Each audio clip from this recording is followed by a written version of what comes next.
東京ミラージュセッションズシャープ FE I guess it's finally time.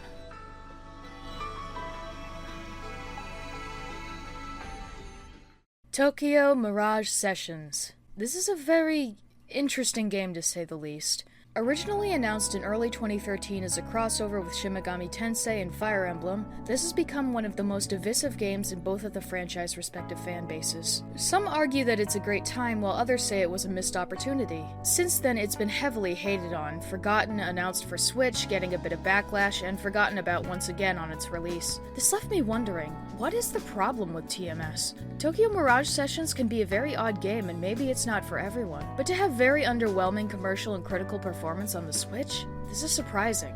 That is why I decided to make this production. I want to give it a truly definitive overview of its development, gameplay, story, and everything that I think needs to be said about this game. Let's begin! Tokyo Mirage Sessions development dates all the way back to 2010. This was a time when both Nintendo and Atlus were working on software for both the DS and 3DS platforms. One of the producers over at Nintendo, Kaori Ando, voiced her pitch to the company to develop a crossover between Fire Emblem and Pokemon. Sadly, there was already a project developed with the crossover in mind, so they declined on that idea. However, Kaori didn't want to give up just yet. About a week later, she came up with a new plan, having Fire Emblem collaborate with Atlus's Shin Megami Tensei series. She asked about this to one of Atlus's producers, Hitoshi Yamagami, and it seemed like he also saw potential. But others at the company sounded uninterested based on their response. Fortunately, just a year later when Atlus was asking about any open discussion on Ando's pitch to developers, a lot of them were interested in it. Soon enough, the project officially started production in early 2013. It was also around this time when they made a small teaser for the project, showing various iconic characters from their respective franchises and claiming that they will have a crossover. This moment was huge. So many fans saw a lot of potential in a collaboration between these two series, both focused on having turn-based gameplay and dark but also grand stories. A mix of a strategy combat system from Fire Emblem combined with how you capture and fuse demons for your party in Megami Tensei sounds like a dream. Not only that, both franchises were at their highest points around this time. We had the insanely commercial and critical success of Fire Emblem Awakening, along with Shin Megami 4 coming in just a few months down the road. So seeing both of these series collaborate was a very big deal. And this isn't a simple developer working with a well-known publisher type of deal. Atlus and Intelligent Systems have very talented teams, so it just sets the bar higher for possibilities. With all this in mind, you may think that the game's development was going fine. We just wait until the next trailer and we get the game how it was advertised, right? Well, this is where things go downhill in a way. Just after development began, Intelligent Systems and Atlus were already having problems with what the game should be about. Though Fire Emblem and Megami Tensei have many similarities, they execute themselves in incredibly distinct styles and settings. Fire Emblem is known for its medieval world and takes a more strategic approach with a grid map for gameplay. On the other hand, Shin Megami Tensei is more of a traditional turn-based RPG set in a modern-day apocalyptic Japan. There were so many questions the developers needed to answer, like what system would it release for, what world would it be set in, heck, who would even take lead development? Fortunately, these questions were slowly but surely answered, and there was starting to be a bit of a goal. It was decided that they were going to make the game more in the lines of a traditional RPG like Megami Tensei, which made Atlus take the lead on this project. On top of that, we had some experienced directors working on it, like Eiji Ishida, who worked on SMT4 and Strange Journey, and Mitsuru Harada, who was the supporting director of Strange Journey. They decided to take in the setting modern-day Tokyo with real-life locations like Shibuya recreated, and went with a combat system more in line with games like Persona and Megami Tensei, but with a few changes that I'll get into later. Now you may be asking yourself, where does Fire Emblem have its part? Well, according to Takada, he stated the following. We were wondering, should we make Fire Emblem characters into humans that can become friends with the main characters? That was one thing that changed throughout development. We were able to figure out throughout the scenario that we were going to make the Fire Emblem characters into demon-like figures, like the demons in Shin Megami Tensei. They would serve as heroes that helped your main characters in battle situations. So, in other words, the Fire Emblem characters act like personas in the Persona series. They follow you while you're in the world they live in to help you fight enemies. That being said, the developers still needed to figure out what platform they could release this on. The initial pitch was to make this a 3DS exclusive since Fire Emblem games did really well on the system like Awakening, but this was then changed to design it for the Wii U. I tried my best looking for any reasons that they decided on this, but I had no luck. Though I wouldn't be surprised if they chose it just so they could have an extra title on the Wii U. Though it truly seems like the game's development was going smoothly now that they had figured out what to do with the project. So, did Nintendo and Atlus create a masterpiece of a reveal for the public? Did they prove that this was going to be the game people wanted? Not entirely. Remember that teaser I told you to keep note of? Well, on April 1st of 2015, we finally received the first look at Shin Megami Tensei Cross Fire Emblem. And what do you know? We got this.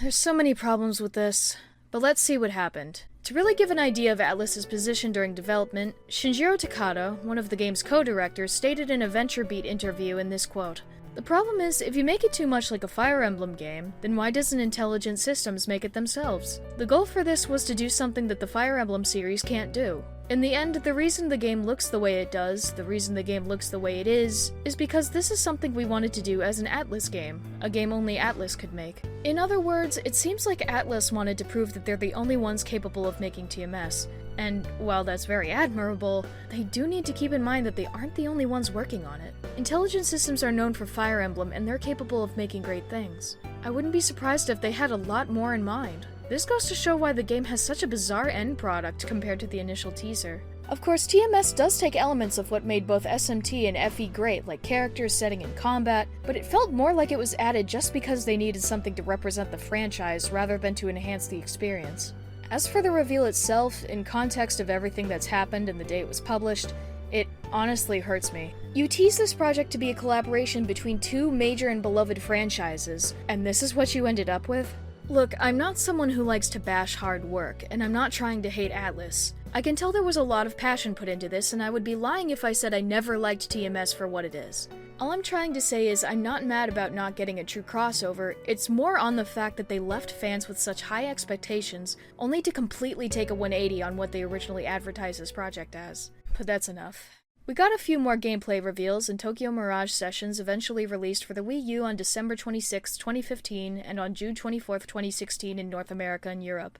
Let's be positive though, it's a miracle that they were able to get something out. Despite all I said earlier, I still have a lot of respect for the developers being able to push through the initial struggles. Hey Matt, you should totally hit me up for a what happened on this title. When it comes to Atlus, I always think of their narratives to be grand, heartwarming, and filled with character. While TMS does capture some of those qualities, it's a very unique case in not only the concept, but also its execution. Let me explain. I've been playing a lot of Atlus's back catalog as of late. One thing that I've noticed in games like Catherine, Devil Survivor, and Persona is that they always seem to maintain a pretty grounded and mature tone throughout it. This is not really the case for TMS. For one, the story is told in a more episodic approach. This means that the story will be separated into different chapters, focusing on different obstacles in the entertainment industry and what I'll call the main plot. For example, Chapter 2 focuses on an issue about photography, while Chapter 6 is like a grand finale with the final boss. Not only that, the game has two different ongoing narratives happening as you progress. The first one revolves around one of the protagonists, or at least should be in my opinion, Tsubasa Oribe, an 18-year-old girl who dreams of being a J-pop idol who eventually does get the opportunity by working for Fortuna Entertainment, a company who specializes in training and working with people like her while having to fight enemies called Mirages. After Tsubasa gets hired for Fortuna, most of her stories focus on her having to get through an obstacle and become a better person. This can be as simple as learning to be a better actress to having a dedicated concert with thousands of people. Honestly, Tsubasa as a character sort of speaks for herself, and there's many reasons why I adore her. Her personality is so charming and innocent, but we also see her get scared or worried in situations she's never been in or handled before. This is completely normal behavior for someone her age, and it's when we get to see her succeed and become a better person that just makes her so admirable. She sort of reminds me like how it was when I first started in here.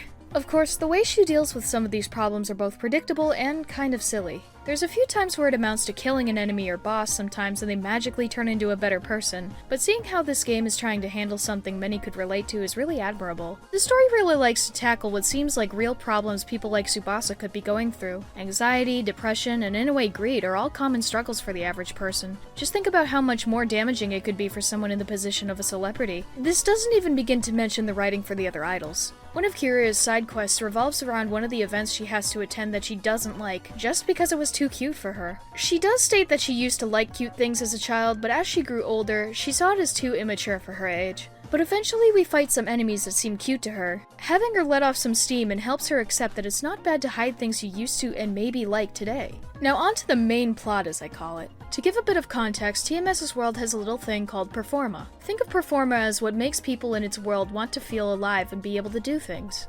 Without it, they'll basically feel hopeless and dead inside. That's essentially what these enemies called Mirages are trying to accomplish by just taking the performer out of people. So it's up to Itsuki, Tsubasa, and the staff of Fortuna Entertainment to stop the threat behind it all using the abilities of what I call good Mirages like Chrom and Keita. As a whole, I'll admit the story is a bit ridiculous in both concept and execution, but I'd say that's sort of the beauty of this game. Don't get me wrong, this is far from a perfect story or what people wanted initially, but I mean, this is TMS. It's a story about J-pop idols fighting monsters. It doesn't try to be super serious, and it doesn't have to. But I won't just use that as an excuse. I've slowly grown some very strong negatives to the story, so let's discuss a few of them really quick. Let's start with an obvious one, and some could agree. Itsuki is not a good protagonist. He's supposed to be that support for other teammates and learns to be a good leader, but I'm sorry guys. Itsuki is just too bland and almost everything I don't like in the protagonist of a story. No joke, he was one of the newest members to join Fortuna Entertainment and they eventually put him as leader of the group. Wouldn't Maiko, the founder of Fortuna, make more sense? I understand he's meant to be a self-insert for the player, but he just talks a lot with his own dialogue. Combined with the little emotion and personality he gives, I just got bored whenever he spoke. I wouldn't really like the idea of being just a character representing the player. I always prefer a completely original one. But at least that would feel more immersive, and having the choice to date Tsubasa would be cute. Oh, that reminds me. We get small hints throughout the story that Tsubasa has the hots for Itsuki. I thought this would be a great inclusion and have the characters open up towards each other in their childhoods, but no, Itsuki doesn't even realize it and just shrugs it off. Oh god, don't even remind me of that one scene in Chapter 4. I despise those moments where a couple has a kiss interrupted and this one just hurts me. Now let me see if there's anything left to mention. No, not that I can find.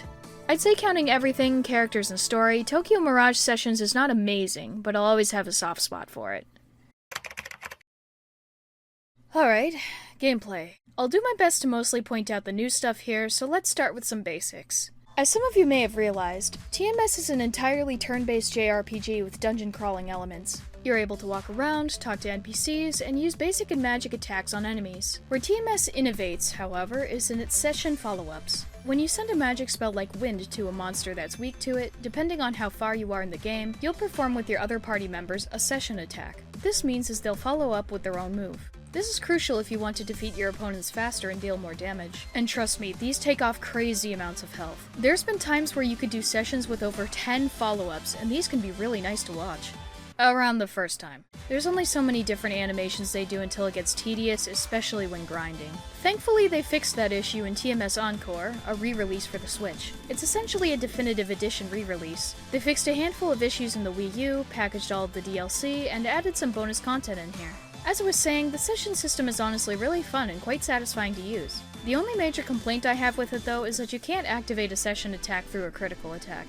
So, the main way you'd be fighting is using elemental skills and making simple attacks somewhat useless. Even skills in general don't do a lot of damage on their own. The game really encourages and wants you to focus more on chaining a massive combo than anything else. Just a little thing to keep in mind. TMS also includes this small meter up here. What it does is if you charge it up until it's full, you can do what's called a special performance, which is basically an ultimate move that can do massive damage. These are a treat to use because not only do they do massive damage, they're also fun little performances that are either a reference to where you unlock them or characters bouncing off each other for an all-out attack. Aside from the main combat, you're able to freely explore different parts of a dungeon and possibly find some collectibles and/or items. The way you level up in this game is very akin to a combination of SMT, but at the same time like Fire Emblem. Once you level up one of your party members, you're able to choose a new skill or ability for your character to use, including session follow-ups. Stats like magic, strength, and defense will be randomized. This is a pretty cool mechanic, and I love how these two systems can flow together.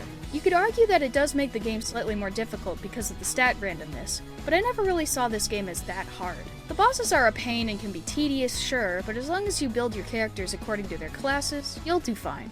That reminds me, characters and their skills are all specified under different Mirage classes. For example, Itsuki is your average all-around sword user, while Tsubasa behaves more like a healer and wind spells. Sounds pretty simple, right? Well, to my surprise, you're actually able to change every playable character's core skill set. You know how I mentioned that Itsuki starts out as an all-around sword fighter? Well, once you get past Chapter 4 and get the materials needed to change classes, you're able to choose between two options: Great Lord or Conqueror. Great Lord essentially makes Chrom, his Mirage, fight with a supporting role using magic, whereas Conqueror focuses on physical damage. Both are very good options, and it all comes down to how you want to build your team. This is not only a very clever way to get stronger, it also brings a ton of replay value because you're able to do this with every party member. The game also has some neat little puzzles to do. I have to say, a lot of these dungeons look absolutely beautiful. You go from a dungeon based around photography to an ancient Japan garden to a TV show studio, and the way they execute the settings are so much fun and really shows that they put a lot of love and care into them. There's also another thing I must say about TMS: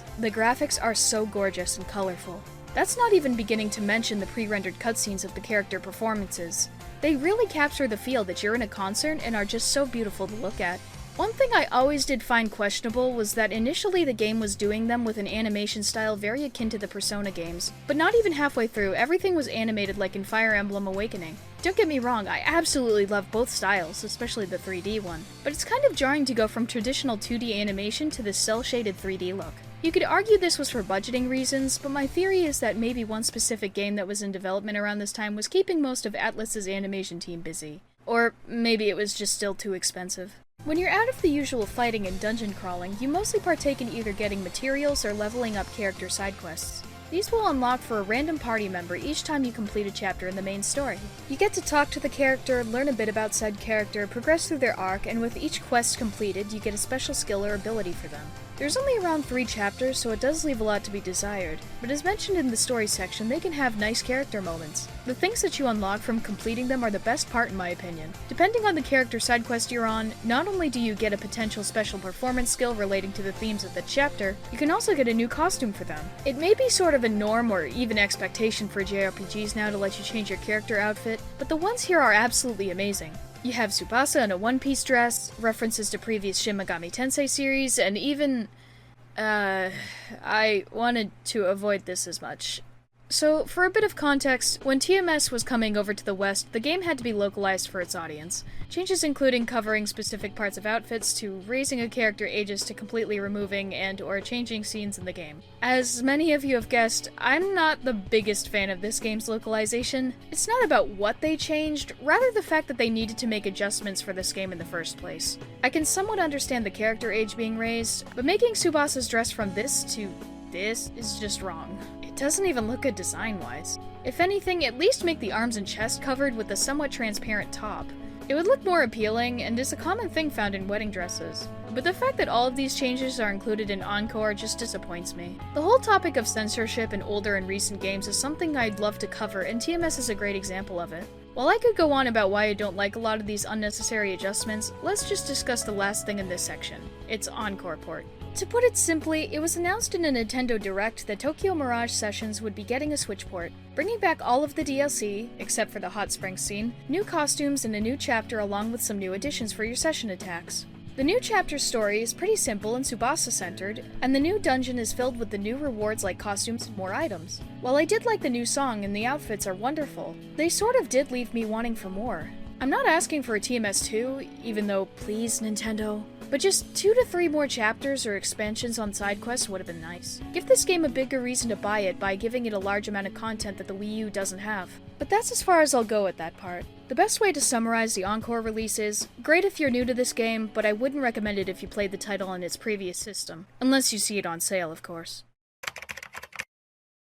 Let's get into the actual reception of this game. Despite the absolute massive backlash this title got before its release, Tokyo Mirage Sessions actually did pretty alright, critically. The game got a lot of 7 to 8 out of 10s, praising for its music, gameplay, and references to SMT and Fire Emblem. However, many others didn't enjoy it that much.